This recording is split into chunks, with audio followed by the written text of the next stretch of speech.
ചോര തളിക്കുമെന്ന് പറഞ്ഞില്ലേ? ആ മുതലേടാ ഞാൻ. എന്താ നിനക്കെന്റെ ചോര വേണോ? അയാളുടെ ശബ്ദമല്ലേ കേട്ടത്? അതെല്ലോ.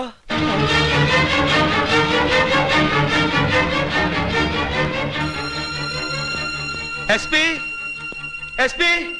പി കാണാനില്ല.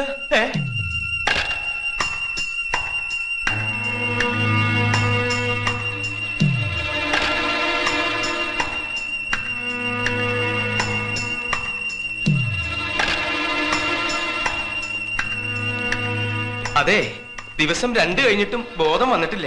ഇനി ബോധം വരാതെ എസ് പി അങ്ങോട്ട് പോവോ? എന്താ തനിക്ക് അയാൾ വരും തരാനുണ്ടോ? അല്ല, എന്താ സംഭവിച്ചെന്ന് പറഞ്ഞു തന്നിട്ട് പോയിരുന്നെങ്കിൽ മനസ്സിനൊരു സമാധാനം കിട്ടിയിരുന്നു. കുളത്തിലിറങ്ങിയ ഇയാൾ എങ്ങനെയാ ബോധമില്ലാതെ ചെളിക്കുണ്ടിലെത്തിയത്? ഒരു കാര്യം തീർച്ചയാ സ്വാമി. എന്താ? ആരോ നമ്മുടെ പിന്നിലുണ്ട്. ആര്? അതാരാണെന്ന് അയാൾക്കല്ലേ അറിയൂ. ബോധം വരട്ടെ, ചോദിക്കാം. ഇനിയിപ്പോ ബോധം വന്നില്ലെങ്കിലോ? വന്നില്ലെങ്കിൽ അവൻ അടുത്ത് വരുന്നത് തന്റെ മുമ്പിലായിരിക്കും. നേരിട്ട് കാണുമ്പോ ചോദിക്കാം. എന്റെ പിന്നാലെ എന്തിനാ ഇങ്ങനെ മുതലായിട്ട് നടക്കണേ?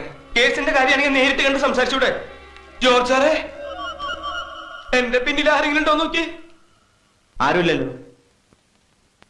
എനിക്ക് പെട്ടെന്ന് അങ്ങനെ തോന്നിയില്ല. ഓ, അത് ശരി. ഞാൻ പോവാ. താനൊരു കാര്യം ചെയ്യും. അയാൾക്ക് ബോധം വരുമ്പോ ഞാൻ വന്ന് പോയെന്ന് പറഞ്ഞേക്കും.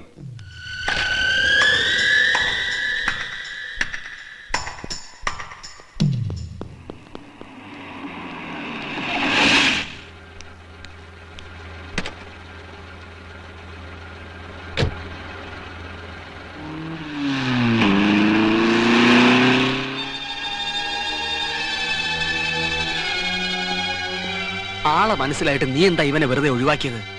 കുറച്ച് ദിവസം ഇവരെ ഇങ്ങനെ തട്ടിക്കളിച്ചേ പറ്റൂ. ആ വക്കീലിനെയും അന്ന് കേസ് അന്വേഷിച്ച DSP നമുക്ക് കിട്ടി.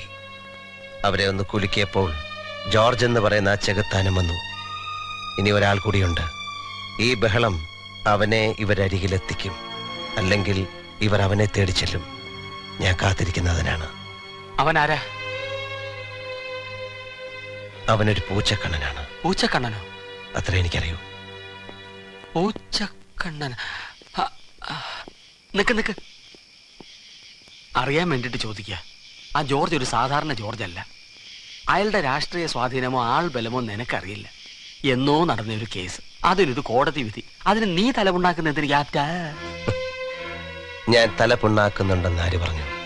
നീ അവരുടെ പേടി കണ്ടോ? അവരിപ്പോഴേ പാതി ചത്തു കഴിഞ്ഞു. ഞാൻ അനുഭവിക്കുന്ന ഒരു ആനന്ദമാണ്, പരമാനന്ദം. നിനക്കറിയാമോ, എന്നെ ഇവർക്ക് പിറകെ പറഞ്ഞയച്ച ഒരു അദൃശ്യ ശക്തിയുണ്ട്.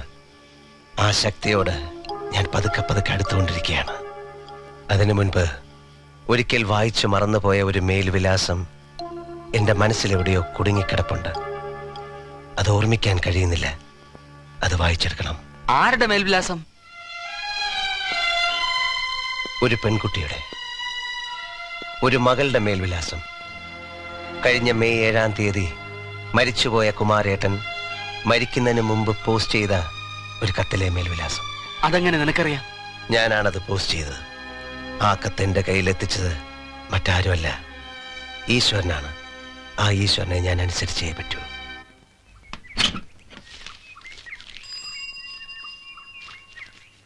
സദാശിവോ? ശേഖരൻ മാഷ്ടയുടെ മോനല്ലേ? അല്ലല്ലോ, രാമൻകുട്ടി മേനോന്റെ മോനാ. അതെന്നെ, വലിയ പറമ്പിലെ രാമൻകുട്ടി മേനോൻ. അല്ല, കോഴിപ്പറമ്പിലെ. അതെ, രണ്ടും പറമ്പ് തന്നെയാണല്ലോ. സദാശിവനല്ലേ പേര്? അതെ. എന്തിനാ ഏതിനാന്ന് ചോദിക്കരുത്. ഒരാൾക്ക് സദാശിവനെ കൊണ്ടൊരു അത്യാവശ്യ കാര്യം സാധിക്കാനുണ്ട്. എഴുത്തൊക്കെ എടുത്തല്ലോ. ഒന്നിങ്ങോട്ട് വന്നേ, പോട്ടേക്കാം. പറഞ്ഞു വന്നപ്പോഴേ നമ്മുടെ സ്വന്തം ആളാ. ഞാൻ കുട്ടിയാസൻ. ചോദിച്ചോ. സദാശിവനല്ലേ ആ പെട്ടിന്ന് സ്ഥിരമായിട്ട് കത്തുകൾ എടുക്കാറ്? അതെ. ഇങ്ങനെ ഒരു പേര് പിൻഭാഗത്ത് എഴുതിയിട്ട് അടുത്ത കാലത്തൊരു കത്ത് അതിൽ പോസ്റ്റ് ചെയ്തിരുന്നു. അത് കിട്ടിയതായിട്ട് ഓർമ്മയുണ്ടോ? കുമാരേട്ടൻ, അതാണ് ഫ്രം അഡ്രസ്. ഓർമ്മയുണ്ടെങ്കിൽ ആ കത്തിന്റെ സ്ഥിരമായ അഡ്രസ് ഒരു സ്ഥലത്തേക്കാണ്. പലതവണ എടുത്തുകൊണ്ട് സദാശിവൻ ഒരു പക്ഷേ വായിച്ചു കാണും. ഓർമ്മയുണ്ടോ? കുമാരേട്ടൻ ഓർമ്മ കിട്ടുന്നില്ല. ഒരു പക്ഷെ കത്തിൽ സീലടിക്കുന്ന ശിവൻകുട്ടിക്ക് അറിയായിരിക്കും.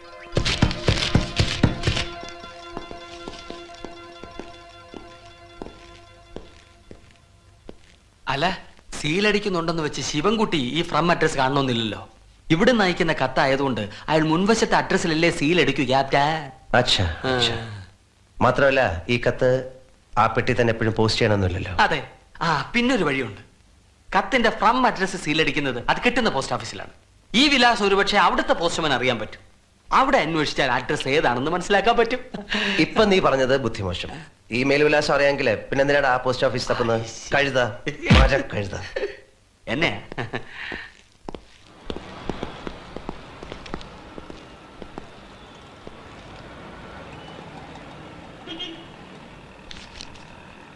എന്റെ കുമാരേട്ടാ,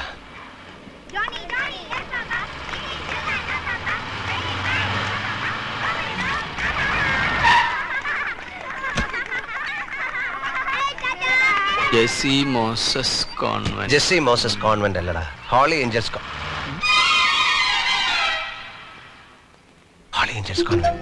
അതെ, ഹോളി ഏഞ്ചൽസ് കോൺവെന്റ്, പാലക്കാട്. അതാണ് അഡ്രസ്. എനിക്കത് കിട്ടി, ഞാനത് മറന്നിട്ടില്ല. കോൺവെന്റിൽ ഏത് സിസ്റ്റർ ക്യാപ്റ്റാ? സിസ്റ്റർ അല്ലടാ, മോള്, കുമാരേട്ടന്റെ മോള്.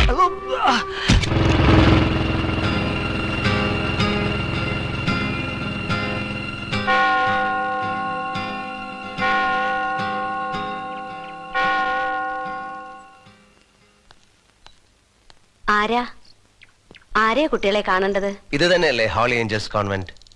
ഇത് ഹോളി ഏഞ്ചൽസ് കോൺവെന്റ് അല്ല, ചാരിറ്റി ഹോം. കോൺവെന്റ് ആ മതിൽക്കെട്ടിനപ്പുറത്താണ്. അത് ശരി, അത് കോൺവെന്റ്, ഇത് ചാരിറ്റി ഹോം. അതെ. രണ്ടിനും കൂടെ രണ്ടമ്മയാണോ അതോ ഒരമ്മയാണോ? ഒരമ്മേ ഉള്ളൂ. എങ്കിൽ ആ അമ്മയെ എനിക്കൊന്ന് കാണണം. കാണാം. കുഞ്ഞേതാ? എവിടുന്നാ? ഞാൻ ആർമിയിലാണ്, ക്യാപ്റ്റൻ വിജയ് മേനോൻ. വരൂ. അപ്പോഴേ ഇദ്ദേഹം ആർമിയിലല്ലേ? ഏയ്, ആർമി നമുക്ക് പറ്റൂല. ഞാൻ വെറും ഒരു പാവം ജിന്നാണ് സിസ്റ്ററെ. സിസ്റ്റർ അല്ല, മദർ, അമ്മ, അങ്ങനെ വിളിക്കണം. സോറി.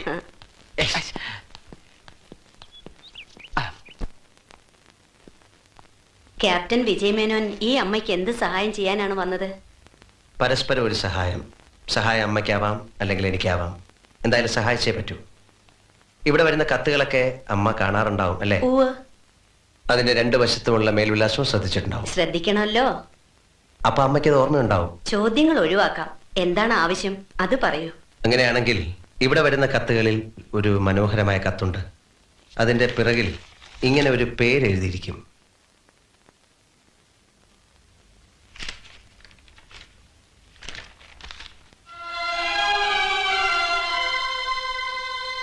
പരിഭ്രമിക്കണ്ട. ഈ വാക്കിന്റെ അർത്ഥം സ്നേഹം എന്നാണ്. ഈ കത്ത് ഏത് പെൺകുട്ടിക്കാണോ വരുന്നത് അവളെ എനിക്കൊന്ന് കാണണം. അഡ്രസ് ഇല്ലാതെ ഫ്രം അഡ്രസ്സിലെ വെറും ഒരു പേരും വെച്ചുകൊണ്ട്. ക്ഷമിക്കണം, അമ്മ പറഞ്ഞതുപോലെ നമുക്ക് ചോദ്യങ്ങൾ ഒഴിവാക്കാം. എനിക്കെല്ലാം അറിയാം. കഴിഞ്ഞ എത്രയോ വർഷങ്ങളായി അമ്മ ഈ പേര് കാണുന്നുണ്ട്. അവസാനമായി ആ പെൺകുട്ടിക്ക് വന്ന ഒരു ഇല്ലന്റിൽ വരെ അമ്മ അത് കണ്ടു കഴിഞ്ഞു. ഇനി അത് കാണില്ല. ഞാൻ ആരാണെന്നോ എന്റെ സത്യം എന്താണെന്നോ നിങ്ങളോട് വന്ന് വെളിപ്പെടുത്താൻ ഈ കുമാരേട്ടൻ ഇന്ന് ജീവിച്ചിരിപ്പില്ല. അദ്ദേഹം മരിച്ചുപോയി. എന്റെ മടിയിൽ കിടന്ന് മരിച്ചുപോയി. എനിക്ക് ആ പെൺകുട്ടിയെ ഒന്ന് കാണണം. കണ്ടേ പറ്റൂ.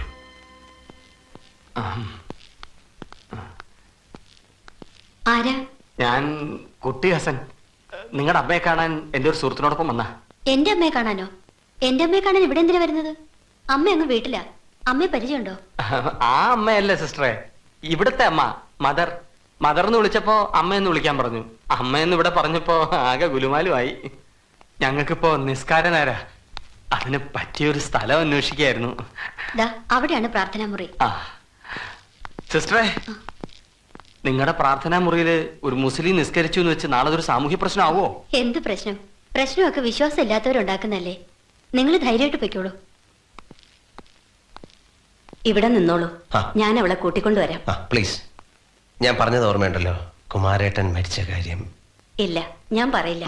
എന്തു പറയണമെന്ന് നിങ്ങൾക്ക് തീരുമാനിക്കാം. എന്നാലും ഒരു റിക്വസ്റ്റ് ഉണ്ട്. അവളെ കരയിക്കരുത്. ഞങ്ങൾ ഒരിക്കലും അവളെ കരയിച്ചിട്ടില്ല.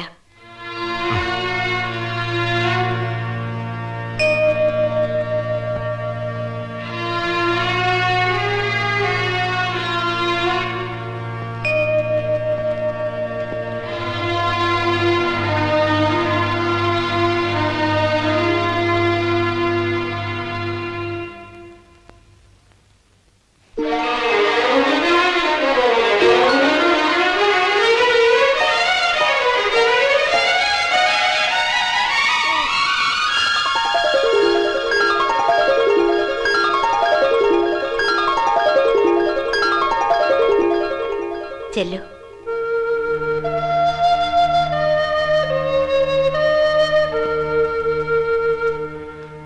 അച്ഛൻ അയച്ച ആളാണെന്ന് മദർ പറഞ്ഞു. എന്തേ അച്ഛൻ വരാത്തെ? അച്ഛാന്നാണ് മോള് വിളിക്കാറ്. ആ, പിന്നെ കത്തില് അച്ഛൻ എഴുതുന്ന കത്തൊക്കെ വായിക്കാറുണ്ടോ? എഴുതുന്ന കത്തുകളിലൊക്കെ കുമാരേട്ടൻ എഴുതുന്നത് അച്ഛനൊരു ശീല. ദൈവം വരെ അച്ഛനെ കുമാരേട്ടൻ അത്ര വിളിക്കാറ്. എന്താ മോളുടെ പേര്? ഗംഗ എന്നാണ് അച്ഛൻ തന്ന പേര്. ഇവിടുത്തെ പേര് മേരി. മദർ ഇട്ടതാ. രണ്ടും നല്ല പേരാണ്. എന്നാലും മോളേന്ന് വിളിക്കുന്നല്ലേ കൂടുതൽ ഇഷ്ടം. കുമാരേട്ടൻ എനിക്ക് അച്ഛൻ തന്നെ. വരാൻ സാധിക്കാത്തതിന്റെ ദേഷ്യം തോന്നരുതെന്ന് മോളോട് പറയാൻ പറഞ്ഞു. എപ്പോഴും യാത്രയാണെന്നും പറഞ്ഞ് കത്തെഴുതാൻ വിലാസം തരാറേ ഇല്ല. സത്യം പറഞ്ഞാൽ എനിക്ക് അച്ഛനോട് ദേഷ്യ. പക്ഷേ കാണുമ്പോ അതൊക്കെ ഞാൻ മറക്കും.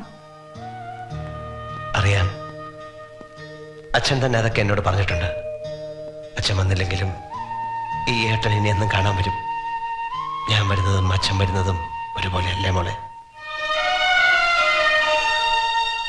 എന്താ ഇത്? അച്ഛൻ പറഞ്ഞയച്ച ഒരാൾ കാണാൻ വരുമ്പോ കരയാ. അച്ഛനോട് വരാൻ പറയോ? പറയാം, തീർച്ചയായിട്ടും പറയാം. ഒരു കാര്യം എന്നോട് പ്രത്യേകം പറഞ്ഞാ വിട്ടിരിക്കുന്നത്. എന്റെ മോൾക്ക് പരീക്ഷ തുടങ്ങാറായി. അവളെ അനുഗ്രഹിച്ചിട്ടേ വരാൻ പാടുള്ളൂ, ഇല്ലെങ്കിൽ തല്ല് കിട്ടുമെന്നൊക്കെ. ഞാൻ മോളെ ഒന്ന് അനുഗ്രഹിക്കട്ടെ ഒരു സന്തോഷത്തിന്.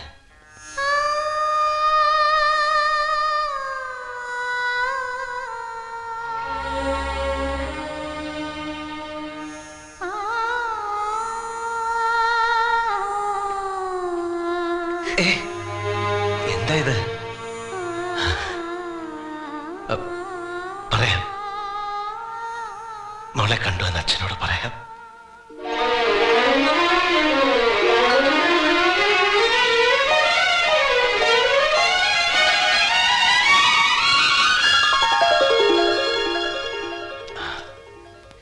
ഇല്ലിപ്പനത്ത് നാരായണൻ മകൻ കുമാര, ഞാൻ കണ്ടു. നിന്റെ കള്ളത്തരം ഞാൻ കണ്ടുപിടിച്ചു. നിന്റെ മകളെ ഞാൻ കണ്ടു. You are an innocent idiot, simple rascal.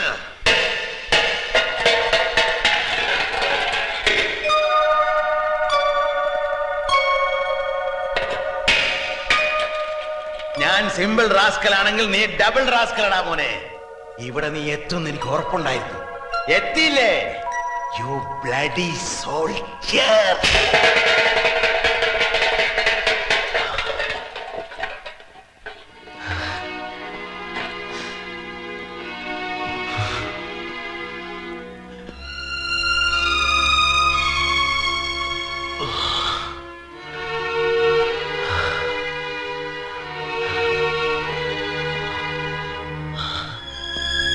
എന്തു പറ്റി?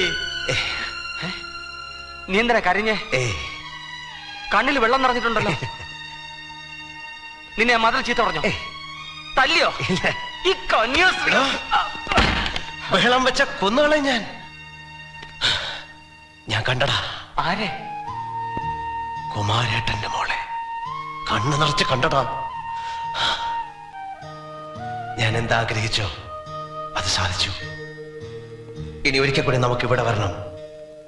അതിനു മുമ്പ് എനിക്ക് ചില തീർക്കാനുണ്ട്. എന്ത് തീർക്കാനുണ്ട്? ഒരേകാംഗ കോടതി. ശത്രുവിനോട് അശേഷം കരുണ കാണിക്കാത്ത ഒരേകാംഗ കോടതി. It will be a court martial in all respect. ഞാൻ അവരെ എന്റെ മുമ്പിൽ നഗ്നരാക്കി നിർത്തും. There I will declare my judgment. ഈ ഞാൻ Captain Vijay Menon, the respected soldier from the Indian Army.